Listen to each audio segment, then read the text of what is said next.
There is a face that has been staring down at human beings for 4,000 years. It has the head of a dog or a lion. The texts disagree. The body of a man, the wings of an eagle, the talons of a bird of prey, a scorpion's tail, and a particular expression, mouth open, eyes forward, caught in a permanent silent scream that the people of ancient Mesopotamia put above their doorways to protect their children while they slept. His name was Pazuzu, king of the wind demons, first son of Hanbi, lord of the underworld, bringer of drought, famine, and locust swarms from the west. The ancient Mesopotamians knew exactly what he was and exactly what he could do, and they hung his image above their most vulnerable people anyway. Because Pazuzu, the demon, was also the only thing powerful enough to drive away something worse. In a theology built on the premise that the world was full of forces that wanted to destroy you, you did not fight demons with purity. You fought them with something they feared more than themselves. To understand Pazuzu, you have to understand the world that created him.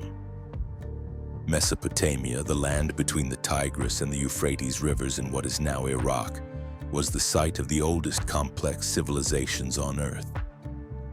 Sumer, Akkad, Babylon, Assyria.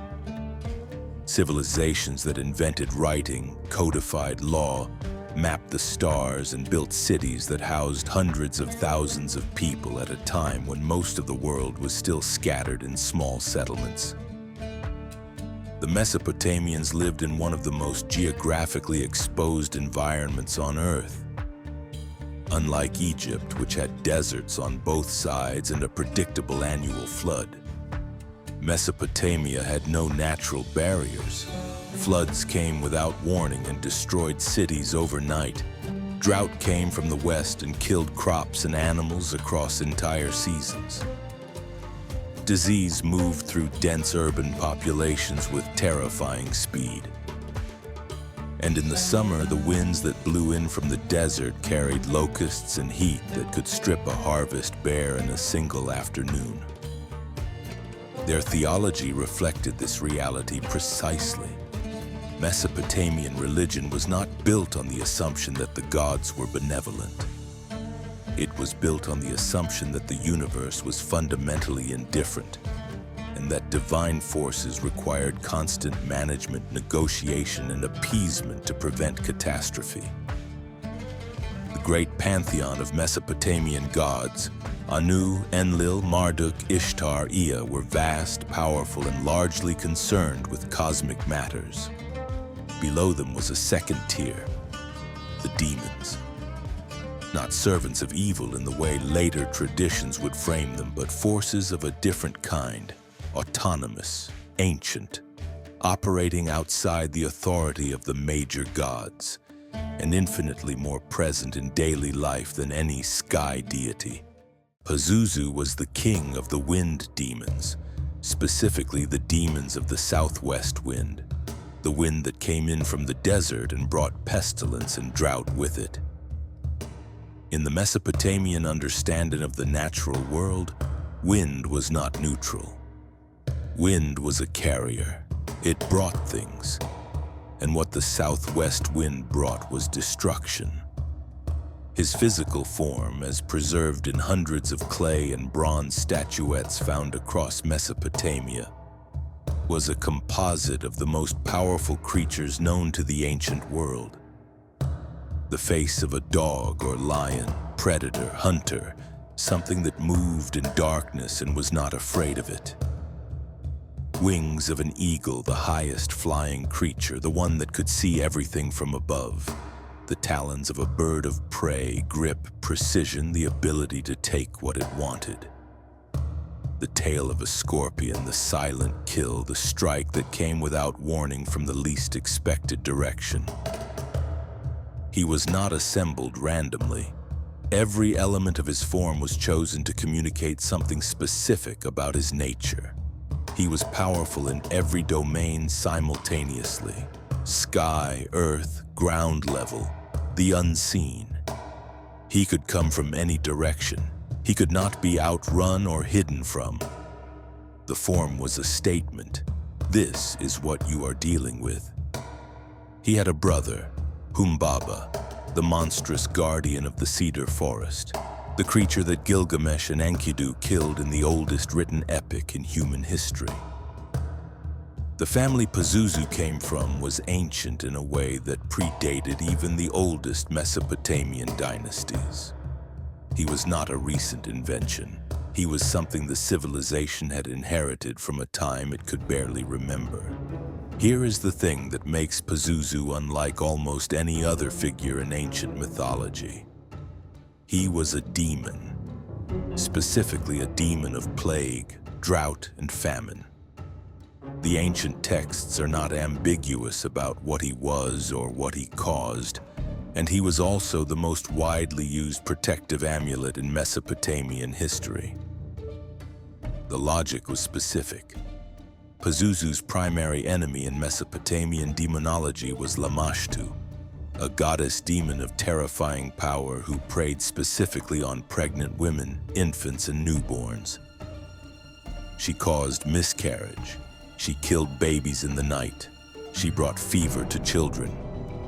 She was not a force of nature like drought or locusts. She was something that targeted the most vulnerable members of a household with deliberate personal malice. And Lamashtu feared Pazuzu, not because he was righteous, not because he was on the side of humanity, but because he was powerful enough and territorial enough that she would not enter a space he claimed. He did not protect children because he cared about children. He protected them because his presence displaced something that would otherwise be there. This was not naive folk belief. It was a sophisticated theological negotiation. The Mesopotamians understood that you could not remove Pazuzu from the world any more than you could remove the southwest wind. You could not appeal to his goodness because he had none in the way humans understood that term. But you could invoke his territorial dominance. You could make him present in a space, and his presence would displace something that, unlike him, targeted you specifically. We know more about Pazuzu than about almost any other demon in the ancient world because the Mesopotamians were obsessive record keepers. They wrote on clay tablets that survived everything: fire, flood, conquest, the collapse of civilizations. The clay outlasted the cities. The texts that mention Pazuzu fall into several categories. There are incantation texts, specific spoken formulas to invoke his protection or drive away Lamashtu.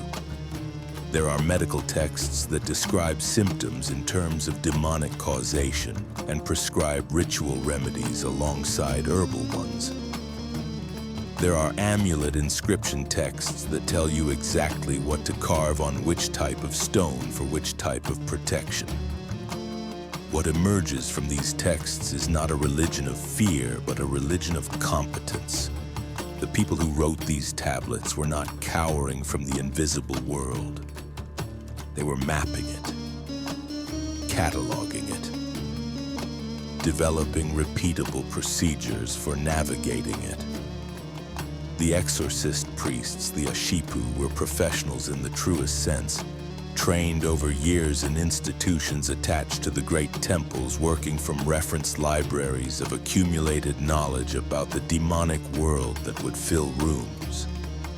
Pazuzu appears in these texts most frequently in the context of childbirth and infant protection. His amulets placed in the rooms of women in labor. His image hung above cradles. His name spoken in incantations designed to keep Lamashtu at bay through the dangerous period immediately after birth. He was the demon you called on when the stakes were as high as they ever got. The civilization that created Pazuzu is gone. Babylon was conquered by the Persians in 539 BCE. Assyria fell a century earlier. The cuneiform script, once used across the ancient Near East, died out gradually over the following centuries. The last known cuneiform text written around 75 CE. The cities were buried. The tablets were scattered. Pazuzu himself survived in a way that almost no other figure from Mesopotamian religion did. His image was copied. His form was absorbed. In the Hellenistic period, when Greek culture spread across the ancient Near East after Alexander's conquests, Pazuzu's iconography blended with Greek demon traditions. His face appeared on amulets across the Mediterranean. His form influenced depictions of demons in early Christian and Jewish mystical traditions. And in 1973, his name appeared in a film seen by hundreds of millions of people worldwide. The demon that possessed a child in The Exorcist was Pazuzu. The filmmakers chose the name specifically, drawn from actual Mesopotamian sources.